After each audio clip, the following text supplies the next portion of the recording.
Hello friends, स्वागत है आपका मेडिको गाइड में। आज का हमारा टॉपिक है एल्बो जॉइंट। ये हमारी यूनिवर्सिटी एग्जाम है, उसमें फुल क्वेश्चन में आता है।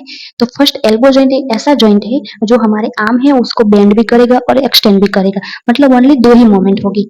तो फर्स्ट टाइप ये साइनोवियल जॉइंट का टाइप है और उसमें भी कौन सी वेरायटी है? Hinge variety. यहाँ पे हिंज वेरायटी का मीनिंग होता है ओनली वन मोमेंट ही वो अलाउ करेगा। जैसे डोर है उसको हम ओपन नहीं कर सकते और क्लोज ही कर सकते, उसको मिडिल रोटेशन नहीं करवा सकते। वैसे ये जो एल्बो जॉइंट है वो ओनली वन मोमेंट ही करेगा, flexion and extension form between the lower end of the humerus and upper end of the radius and ulna। मतलब कि यहाँ पे जो तीन बोन्स होंगे जिसके बीच में एक फॉर्म होगा, अपर में ह्यूमरस और लोअर में radius and ulna. Elbow joint include humero ulnar and humero radial joint and superior radio ulnar.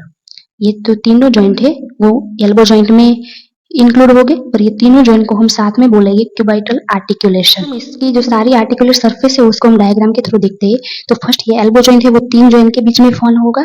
कौन कौन से जॉइंट होते हैं? ये जो रेडियस होता है वो अल्ना, और यहाँ पे जो ह्यूमरस है वो तीनों के बीच में, यहाँ पे जो ह्यूमरस है वो अबव फॉर्म हो आर्टिकुलेट करेगा। और कौन कौन से दो पार्ट हो गए उसके?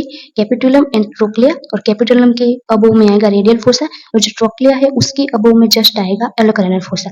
यहाँ पे जो ओलेक्राइनल फोसा आएगा वहाँ पे जो अल्ना की आर्टिकुलर सरफेस है वो आएगी, और यहाँ पे जो रेडियल फोसा आएगा वहाँ के रेडियल की आर्टिकुलर सरफेस, ये सब मिला के एल्बो जॉइंट फॉर्म करेगी। और यहाँ पे एक तीसरा भी आ रहा था, सुपीरियर रेडियो अल्नर, मतलब कि वो कहाँ पे होगा? वो रेडियस और अल्नर के बीच में एक जॉइंट होगा। तो हो गया ये उसकी आर्टिकुलर सरफेस।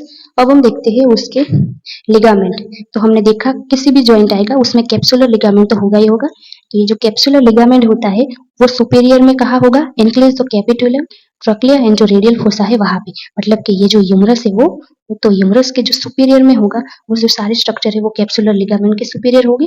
और जो इन्फेरोमीडियल एंड इन्फेरोलेटरल, यहाँ पे हम इन्फेरोमीडियल है, ये है उसके इन्फेरोलेटरल।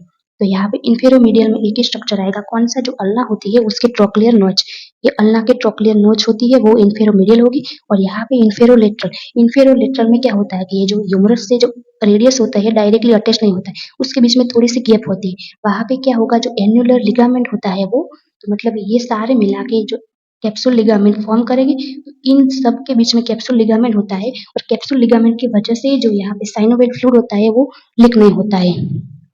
फिर आएगा ulnar collateral ligament and radial collateral ligament. Ulnar collateral ligament होता है वो ट्रायंगुलर होता है, ट्रायंगुलर होता है मतलब कि उसका एपेक्स भी होगा और बेस भी होगा। तो यहाँ पे देख सकते हैं ये अल्नर कोलेटरल लिगामेंट है, मतलब ये ट्रायंगुलर लिगामेंट है, तो उसका ये है एपेक्स और ये उसका बेस है। एपेक्स कहाँ पे होगा? जो मीडियल एपिकोंडाइल ह्यूमरस का होता है वहां पे, और बेस होगा उसका जो कोरेनोइड प्रोसेस एंड ओलेक्रोनियल प्रोसेस होती है वहां पे। तो मतलब बेस उसका अल्ना में होगा और उसका एपेक्स है वो उसका ह्यूमरस में होगा। Cross by ulnar nerve related to flexor carpi ulnaris and triceps. यहाँ से अल्नर नर्व क्रॉस करेगी और उसके आसपास में दो मसल्स होंगे, flexor carpi ulnaris and triceps बेकाई, gives origin to flexor digitorum superficialis. यहाँ पे जो लिगामेंट है वहां पे एक मसल्स का ओरिजिन होगा, वो है फ्लेक्सर डिजिटम सुपरफिलियारिस वो। अब हम देखते हैं तीसरा रेडियल कोलेटरल लिगामेंट। ये फैन शेप होता है, और जो अल्नर कोलेटरल था वो ट्रायंगुलर था। कहाँ से वो होता है? फ्रॉम लेटरल एपिकोंडाइल, मतलब कि ह्यूमरस का यहाँ जो लेटरल एपिकोंडाइल है वहां से वो होगा, और यहाँ पे जो रेडियस है उसके जो आर्टिकुलर सरफेस होती है वहां तक होगा।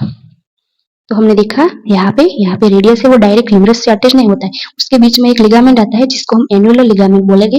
तो उसका बेस है वो ये एन्युलर लिगामेंट है वो होगा। Gives origin to supinator and extensor carpi radialis brevis. यहाँ पे जो अनकोलेटरल लिगामेंट था वहाँ पे फ्लेक्सर डिजिटोरम सुपरफिशियलिस का ओरिजिन था, और यहाँ पे जो रेडियल कोलेटरल लिगामेंट है वहाँ पे supinator and extensor carpi radialis brevis का ओरिजिन होगा। अब हम देखते हैं रिलेशन, मतलब कौन कौन से स्ट्रक्चर उसके रिलेटेड है। तो फर्स्ट एंटीरियर में ब्रेकियालिस होगा and tendon of the triceps and also brachial artery and medial nerve होगी। फिर उसके पोस्टीरियर में आएगा ट्राइसेप्स बेकाई एंड एंकोनियस मसल्स है वो। फिर मीडियल एंड लेटरल, मीडियल में आएगा ulnar nerve and flexor carpi ulnaris, and lateral में आएगा supinator and extensor carpi radialis brevis. तो उसको कौन ब्लड सप्लाई करेगा? जो एनास्टोमोसिस होता है अराउंड एल्बो जॉइंट वो। इसके ऊपर मैंने ऑलरेडी वीडियो बना रखी है, तो यहाँ पे जो तीनों बॉन्ड्स है उसके बीच में एक आर्टेरियल सर्कुलेशन है, वो सप्लाई करेगा ऑल स्ट्रक्चर को। इसको हम बोलेंगे एनास्टोमोसिस। फिर नर्व सप्लाई, नर्व में अल्नर नर्व, मीडियल नर्व और रेडियल नर्व, तीनों नर्व, और ऑल्सो मस्कुलोक्यूटेनियस नर्व। ये सारी नर्व पे भी मैंने ऑल से वीडियो बना रखी है। फिर उसके मूवमेंट, ये दो ही मूवमेंट करवाता है, फ्लेक्शन एंड एक्सटेंशन। मैंने अभी आगे भी देखा, ये हिंज वेराइटी है, मतलब ओनली वन मूवमेंट ही कराएगा, इसलिए हम इसको हिंज बोलेंगे। तो कौन सी दो होगी? Flexion and extension. फ्लेक्शन कराएगा ये brachialis, biceps brachii and brachioradialis muscle से वो।